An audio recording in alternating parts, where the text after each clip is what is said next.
From the basement of the beautiful Chrysler building in New York City, where we haven't seen any New York rats for 2 whole days. This is the Scammies. I'm your host, Michael Robertson, and each episode we're trying to make you just a little bit smarter so you can spot the scams and the scammers and ultimately keep more of your own money. In this episode, I'll reveal the secret behind the community, which sounds like a group of concerned parents doing a fundraiser for new playground equipment. But it's actually a devious cyber gang stealing tens of millions from unsuspecting people, and I don't want you to be the next one. But first, the story.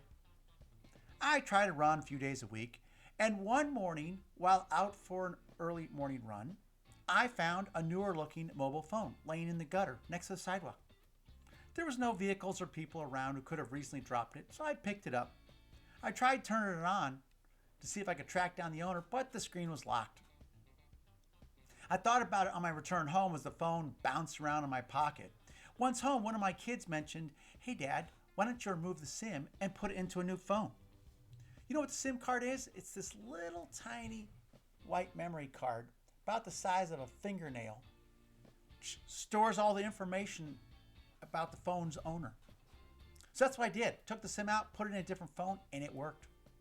I could start the phone up, and I got the phone number, which I then searched on the internet, located the owner, and returned the phone. Now that was a simple version of SIM swapping, but there's a far darker version called SIM hijacking that allows criminals to take control of your SIM without ever having to even touch your phone. And since our phones are our identity, once they have control of your phone, these criminals can break into your online bank accounts and steal your money by intercepting two-factor authentication texts. Those confirmation text messages you get on your phone to validate account changes, password changes, things like that. This isn't a science fiction plot. This is really happening and is where the community comes in. The community is a group of 20-something men with members in the US and the UK. And don't be fooled by their woke-sounding name. These are thieves on the highest level.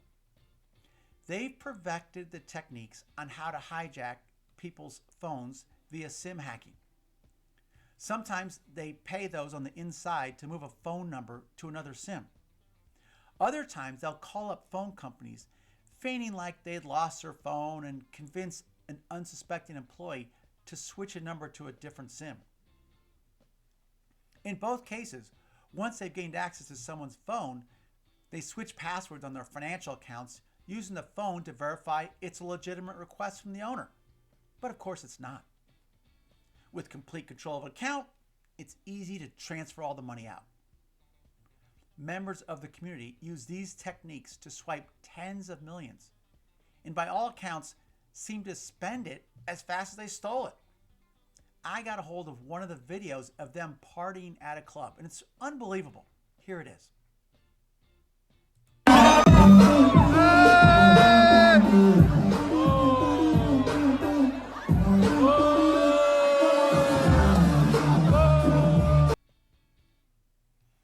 For those unfamiliar with the high life, that's a $3,000 bottle of Dom Perignon champagne being dumped onto Rolex watches that cost thousands of dollars that each of them were wearing. It's a pointless and appalling exhibition of excess, the kind you see from people who haven't worked hard or at all to earn their money. And cryptocurrency accounts are their favorite target of these online thieves because there's no ability to reverse charges. If a thief hacks your bank account or steals your credit card, you can contact the bank and they can normally reverse the charges. No such possibility exists with crypto, since there's no central authority to approve transactions. Crypto transactions are forever.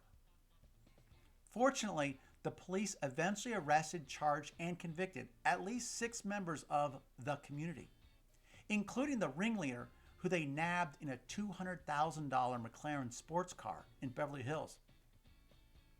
They were all convicted and received substantial prison terms ranging from 4 to 10 years, along with orders to pay restitution. But it's unclear how much of the stolen money is left given their lifestyle. Included in the victim list was actually a friend of mine, Darren Marble. In his case, a member of the community bribed a customer service rep at his phone company, Verizon, to switch Darren's phone number to a different SIM card without him knowing. Once they controlled his phone, they proceeded to gain access to his crypto accounts and swiped his coins. Well, Darren filed a lawsuit and eventually got half of his funds back from Verizon, who conceded their liability in the case. I asked him if he wanted to be quoted in this story, and here's what he said. Quote, "One of the reasons I'm negative on crypto is due to the simple fact that the industry is rife with grifters, con artists, and hackers. The average person simply does not have the knowledge or resources to be their own bank and anticipate every scam out there. Play at your own risk." Well, Darren's right. There's huge risk. Just this week, I saw stories of law enforcement busting SIM hijacking rings in Malta, Spain, the UK, and the US.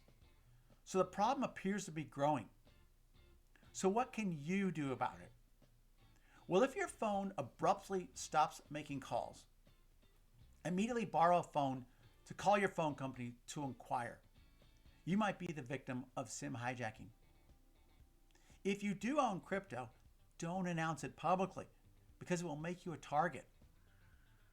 And many people use two-factor authentication with their phones as the second factor. One extra layer of security is to use an authentication app instead of your phone as the second factor. So even if your SIM is hijacked, they will still not be able to gain access to your account. Well, that's this episode of the Scammies. Hit that like button if you want more episodes, and then click that subscribe button to be the first to be notified of upcoming awards shows where we will showcase the top scam and scam detectives. Thanks for watching.